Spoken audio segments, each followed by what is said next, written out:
Ahoy!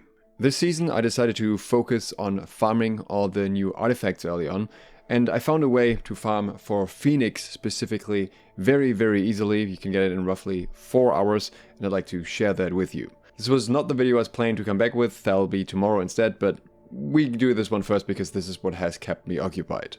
So Phoenix is on the season pass and requires you to get to level 80, and of course people have been using the usual farming spots, but I found that the ones that I was familiar with from previous seasons didn't feel that effective when it comes to farming this season. This is especially because of the new Void Gauntlet card. In previous seasons it was often worth going for targets that have 2 mob types, so you can check off multiple boxes in that regard, but now you can often check off multiple weapon types at once, or multiple stamps with a single weapon type, which I think is a lot more effective, and in order to maximize that, you just need to kill quickly and have a lot of mobs around you. The place that I went for is probably familiar to many of you, and it's Emrine Temple. Why? Well, first of all, it of course has a lot of mobs that are very easy to see at long distances, and it also has 2 mob types. It has ancients, but it also has beasts. The rabbits all count as beasts, and there are also various other beasts just outside of the temple itself, so you can complete those 2 fairly easily. There are also 2 named mobs fairly close to each other in this area, meaning you will complete the card which requires you to kill 2 named mobs fairly often. Killing named enemies counts as a shield activity, so that's the main way that we're getting stamps in that regard. When it comes to the leaf stamps, we are going to use the Void Gauntlet card. This one just requires you to get 10 mob kills with the Void Gauntlet. You can also do this a bit quicker by just dropping an Oblivion on a mob and then using another weapon, so you can get multiple at once. And if you're extra lucky, you get a card that requires you to kill 10 enemies with a magical weapon, because that one counts as a sword, but you can complete it at the same time as the Void Gauntlet one, so you get 2 stamps out of that.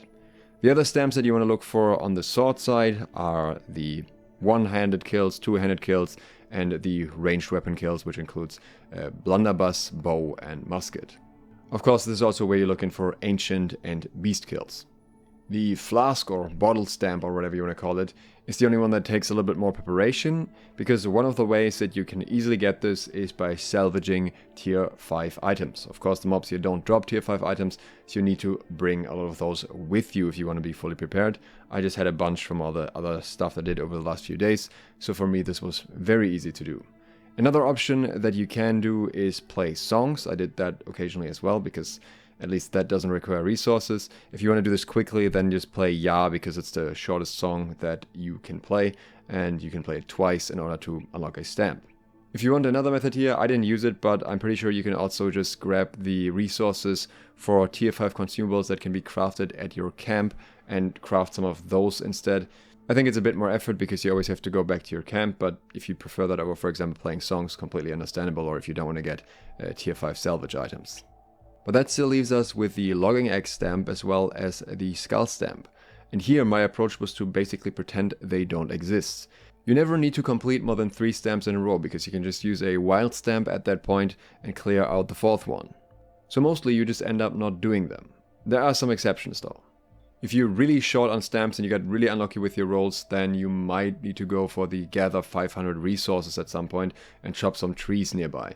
I don't think it's ideal, I think it slows you down, but maybe there's a situation where this is necessary. Similarly, if other players are around, you can always check for the duel card. At this point, a quick reminder, if you enjoyed the video so far, consider subscribing and clicking the bell, and if you'd like to support me further and get early trading tips, there were tons for this patch, then consider doing so on Patreon. Thanks to all of my patrons who supported me throughout March. When it comes to the card stamping strategy, I would always recommend trying to place a few stamps close to each other when you can, of course, and also to put some stamps towards the middle of the board. If you have the choice, I'd always prioritize the middle, because that gives you more branching path in order to stamp off more quickly. And what you want to do with the activities that you have on the left is you don't want to do all of them, or even close to all of them. Generally, I do around 4 activities on the first card, depending on how many exactly are easy to do. So basically, I check the list for all of the tasks that I mentioned beforehand, see which ones are available, try to clear as many of those as possible, and once it seems like I don't have any path forward anymore, I re-roll my activities, and I'll have another batch that will usually allow me to basically do the same thing again. Especially the Void Gauntlet card, for example, seems to be super common. If things go super terrible, you might need another flip, you might need to use some Aethos, but that never really happened to me this season. I think it's fairly easy to do this in this area with these cards without having to worry about using much SLOTH, but you can of course if you want to speed things up more. Well, we're aiming to clear the full cards here instead of finishing the cards early. If there's ever a card that feels blocked off, you can of course finish it early as well, if it just feels more efficient to move on to the next one. But keep in mind that you usually need less than half of the total stamps on the card cleared. Sometimes I think you can clear it with 6 stamps, or maybe even 5, at least 7 should be fairly easy most of the time. The rest can just be filled with wild stamps, as long as you place the wild stamps in the right order, so that you always get some wild stamps back while you're filling things out. And also assuming you have 3 wild stamps to begin with. Now here's the bad news. Even with this approach, there's a good chance that you won't be able to finish the whole thing in 4 hours. But good news, because of this video, it should be a whole lot easier to finish this thing in 4 hours. Because what you can do is do the whole thing as a party, and that massively speeds up your progress. Credit for any card is shared, so if you are hitting a mob halfway across the area from somebody else who's in your party, they will still get credit for that mob, and the weapon that they're holding in that moment will get credit. So if I have my Void Gauntlet out and people are killing mobs on the other side, I will get credit for those kills on my Void Gauntlet, and it will fill up very, very quickly if you have a full group. Better yet, you don't actually have to have the weapon out, it just needs to be your last selected weapon. So for example, you can be in menus, you can be in the activity cards menu, and it will still work. You can play music and it will still count your currently equipped weapon as being equipped, even though it's technically sheathed. That's fine, you can still get credit there, and then you can get your music credit at the same time. So you can basically pull out one weapon, play Ya once, switch to the other weapon, play Ya again, and you will have the credit for both weapons, as well as the song credits done. This also gives you much better control of the named mobs in the area, because they will just be killed by your group on cooldown.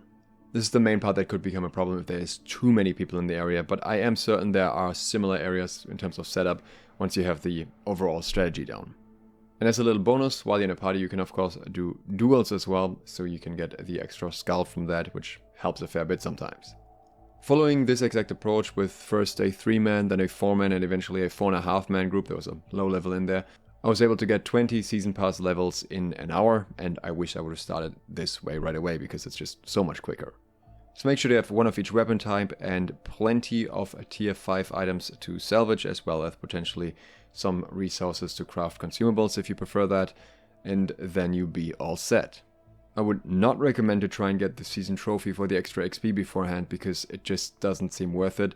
There's some parts there that are just time gated, like crafting the caches of gold matter, and some just take way longer to do and prepare than just doing the activity cards right away, so I wouldn't spend time on that and just do a little bit more of the activity cards. If you found this video helpful and you want to see more like it, then consider subscribing and clicking the bell. Also, if you want to see more gigantic content in the near future.